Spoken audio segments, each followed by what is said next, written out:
It is a muscle length tension test for the rectus femoris, also known as the Eli's test. Okay? So what we're going to do is I want you to lie prone. There we go. Now we know that it's for the rectus femoris, so what motions are we going to want to put our patient in to see how tight or to put that rectus femoris Hip on a little bit of extension and knee stress? flexion. Okay, The so hip extension. opposite. So in this position, sorry, what was the last one? It's the opposite of what it does. Right, right. So we know that the rectus femoris, the actions to perform is hip flexion and knee extension, right? So we're going to do just the opposite, like Ben said. So we got her in hip extension just by getting her prone, right? We don't have to worry about pulling her into hip hyperextension at this point. And then we're going to bring her into knee flexion, and we're going to bring her as far into knee flexion as we can. And if she has a tight rectus femoris, we're going to see that hip pop up as we get closer and closer. Typically it doesn't start to unless it's a really tight rectus femoris. You can get to 90 degrees, but then beyond that 90 degrees you'll start to see, depending on how tight it is, it'll start to lift up the farther we go into knee flexion. Okay? If it's really tight, maybe we just get to here and we start to see that hip pull up.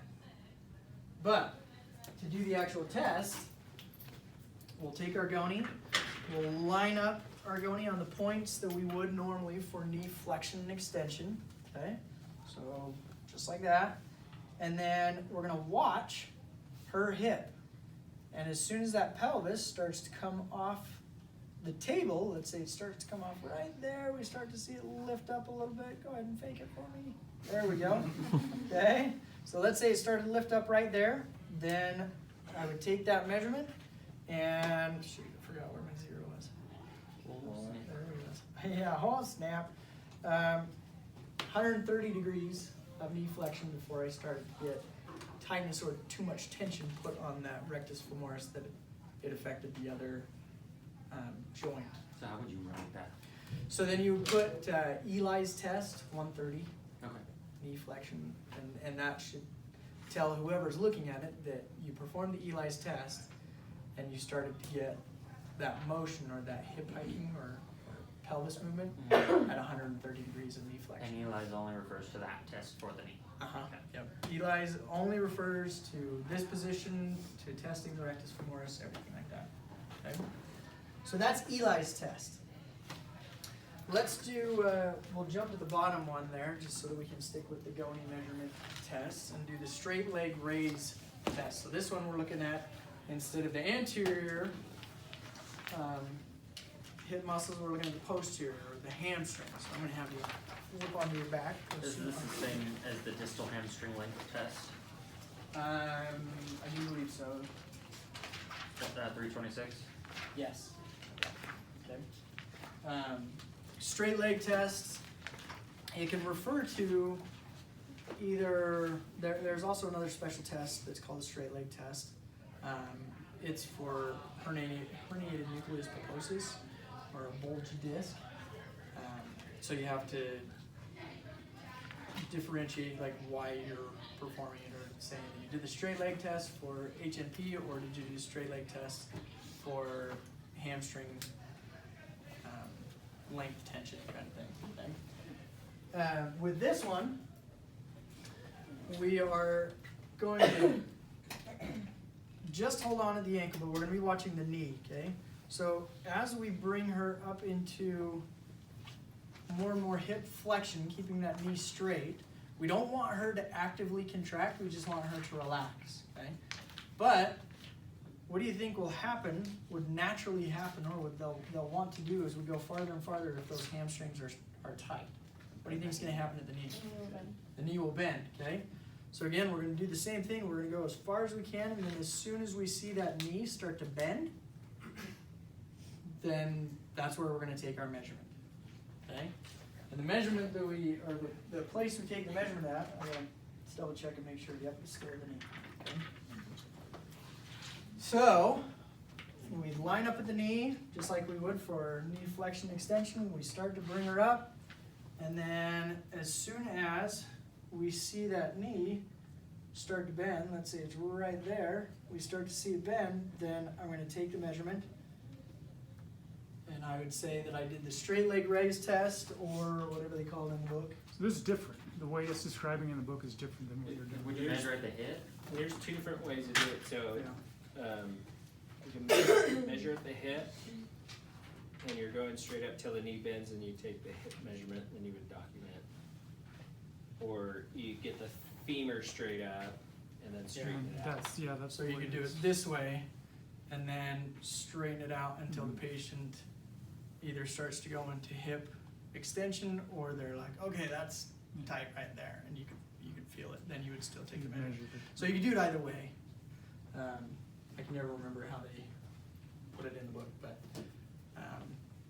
you're still doing essentially the same thing. You're getting them into a position at one joint where it's lengthened over that joint, and trying to see what happens to the knee essentially, wherever you get that tension, the most amount of tension placed on the hamstrings. So this is a great point. So thanks for bringing that up. So would you, just again, as far Sure. as recording that, would you go SLR test, hip flexion, 90, or knee flexion 80, and that's how you would differentiate if you just write knee flexion or hip flexion? You're typically going to be still looking at the knee as far as your measurement goes. Yeah.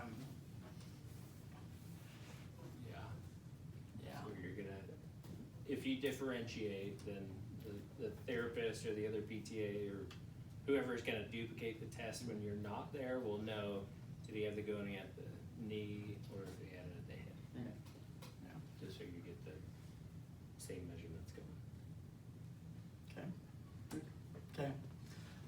Last one is the Thomas test, and this one does not include Goni. Really, all you're doing is checking to see how tight the hip flexors are, and you can differentiate between the iliopsoas and the rectus femoris.